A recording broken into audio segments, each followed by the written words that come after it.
بسم اللہ الرحمن الرحیم۔ السلام علیکم اسٹوڈنٹس، پیارے بچوں، آج ہم نے سلفیورک ایسڈ کا جو ہے استعمال پڑھنے ہیں۔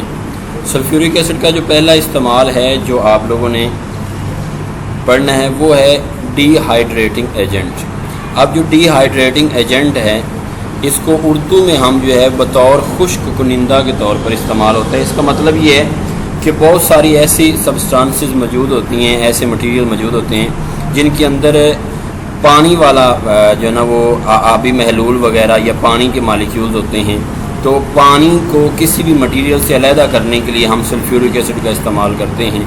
اس کے لیے اردو میں نے بتا دیا کہ بطور خشک کنندہ یہ استعمال ہوتا ہے۔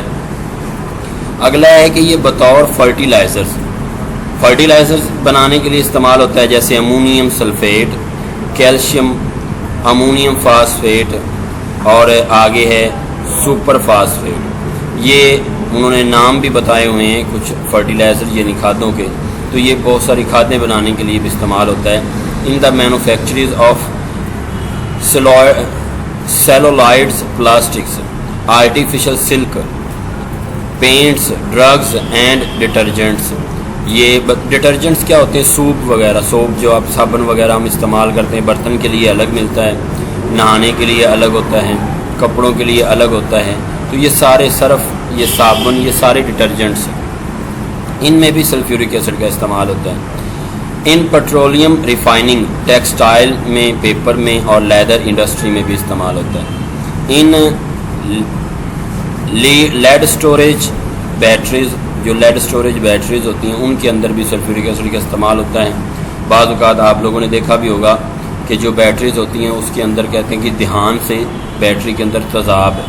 تیزاب سے مراد یہ کہ اس کے اندر سلفیورک ایسڈ بھرا ہوتا ہے، جو کہ اگر آپ کی جلد کے اوپر گر جائے تو وہ آپ کی جلد کو نقصان بھی پہنچا سکتا ہے، کیونکہ وہ زیادہ وہ جو ہے نا کافی حد تک اس کے اندر پانی کی مقدار بہت کم ہوتی ہے، اس لیے وہ پیور سلفیورک ایسڈ ہوتا ہے۔ اس لیے جو سلفیورک ایسڈ پیور ہوتے ہیں وہ آپ کی جلد کو نقصان پہنچا سکتے ہیں۔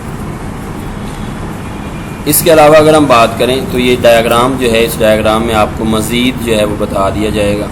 اس ڈائیگرام سے آپ کو سمجھ آ جائے گی کہ کہاں کہاں اس کا استعمال ہوتا ہے۔ آپ دیکھیں تو ایک شخص جو ہے وہ پینٹ کر رہے ہیں، تو پینٹس اور پگمنٹس وغیرہ میں بھی اس کا استعمال ہوتا ہے۔ بطور فرٹیلائزر اس کا استعمال ہوتا ہے۔ اس کے علاوہ فیبرکس اور ڈائز وغیرہ، ڈائز سے مراد یہ ہے کہ وہ سکرین جس سے کپڑوں کو پینٹ کیا جاتا ہے۔ ٹینڈنگ لیدرز، آپ لیدر کے جوتے بنانے کے لیے جو کھال ہوتی ہے اس کی ٹینڈنگ کی جاتی ہے، اس کے اوپر سے بال اتار کے اس کو جو ہے وہ لیدر کی چمڑے کی شکل دی جاتی ہے، اس میں سلفیورک ایسڈ کا استعمال ہوتا ہے۔ بطور سوپ اور ڈٹرجنٹس اس کا استعمال ہوتا ہے۔ کلیننگ میٹلز یعنی دھاتوں کی رسٹنگ کے لیے بھی اس کا استعمال ہوتا ہے، اور اس کے علاوہ کیمیکلز اور پلاسٹک وغیرہ میں بھی اس کا استعمال ہوتا ہے۔ تو یہ تھا ہمارا آج کا ٹاپک جس میں ہم نے پڑھا سلفیورک ایسڈ کے استعمالات۔ تو اگلے لیکچر میں ہم جو بیٹا نائٹرک ایسڈ کے استعمالات پڑھیں گے، جس کے ساتھ ہی آپ لوگوں کا یہ ایسڈ والا ٹاپک جو ہے وہ کمپلیٹ ہو جائے گا، اور پھر ہم نے اگلا سالٹ کو پڑھنا ہے۔ تو سالٹ پڑھیں گے کہ سالٹ کیا ہوتے ہیں۔ بس یہ ذہن میں رکھیں کہ تھوڑا تھوڑا پڑھانے کا مقصد صرف یہ ہے، کیونکہ پہلے آپ کو پتہ تھا کہ 15 جون تک ہمارا ذہن تھا کہ بچوں سے کام لے لیا جائے، لیکن کیونکہ لیکچر کو ہم نے کوشش کی ہے کہ لیکچر کو تھوڑا سا آگے لے کے جائیں، تو ہم اس کو آگے لے کے جانے کی کوشش کر رہے ہیں، صرف اس لیے کہ کچھ بچوں نے ابھی تک بھی توجہ سے کام کرنا شروع نہیں کیا۔ تو آپ کو چاہیے کہ جو کام کروا دیا جاتا ہے اس کو تسلی سے بڑے آرام سے کریں، کوئی سوال ہو تو آپ پوچھ لیں، اور جو پڑھایا جائے اس کو ساتھ ساتھ یاد کریں۔ اگلے لیکچر میں پھر بیٹا بات کریں گے کسی نئے ٹاپک پہ، تب تک کے لیے اللہ حافظ۔